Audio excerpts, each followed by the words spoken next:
Assalamualaikum teh. Waalaikumsalam. Punten, Mangga. abdi kapancen tugas wawancara ku guru bahasa Sunda. Abdi bade wawancara teteh pangkawis COVID-19. Nuhun mangga. Kumaha tanggapan teteh kanu kaayaan ayeuna?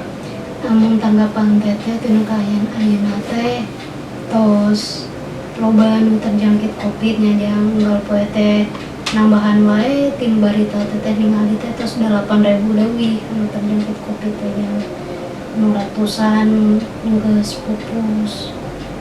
Cek teteh wabah ieu bisa ngajangkit saha wae.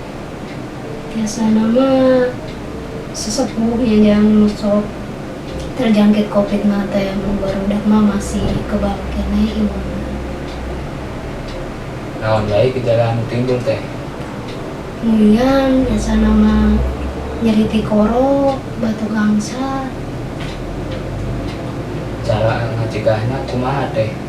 cara ngajegah nama orang teh mun kaluar teh biasa make masker ya, biasa membaleuneun muntos nyepeng sabarang anu aya di imah teh gitu.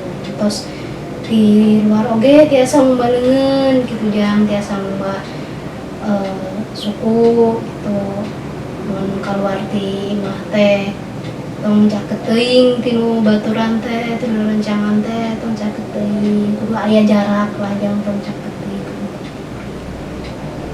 Ari di kalawang sorangan kumaha cek teteh penerapan COVID-na? Menurut teteh mah masih aya keneh jang anu sok arulin tuh upamina barudak laleutik. Nah sok aya lah nu sok ngarumpul gitu, tegeurang teu peuting, sok aya we nu ngarumpul. Cek teteh kebijakan pemerintah ayeuna efektif teu? Amun cek teteh mah tos efektif pan ayeuna teh tos aya PSBB nya jang anu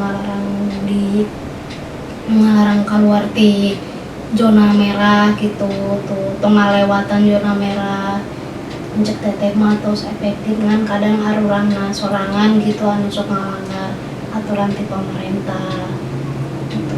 Cek teteh mah pemerintah nama tos efektif ngan kasadaran ti arurangna teh masih kirang keneh. Atur nuhun kanggo waktosna teh. Ya nuhun sami-sami.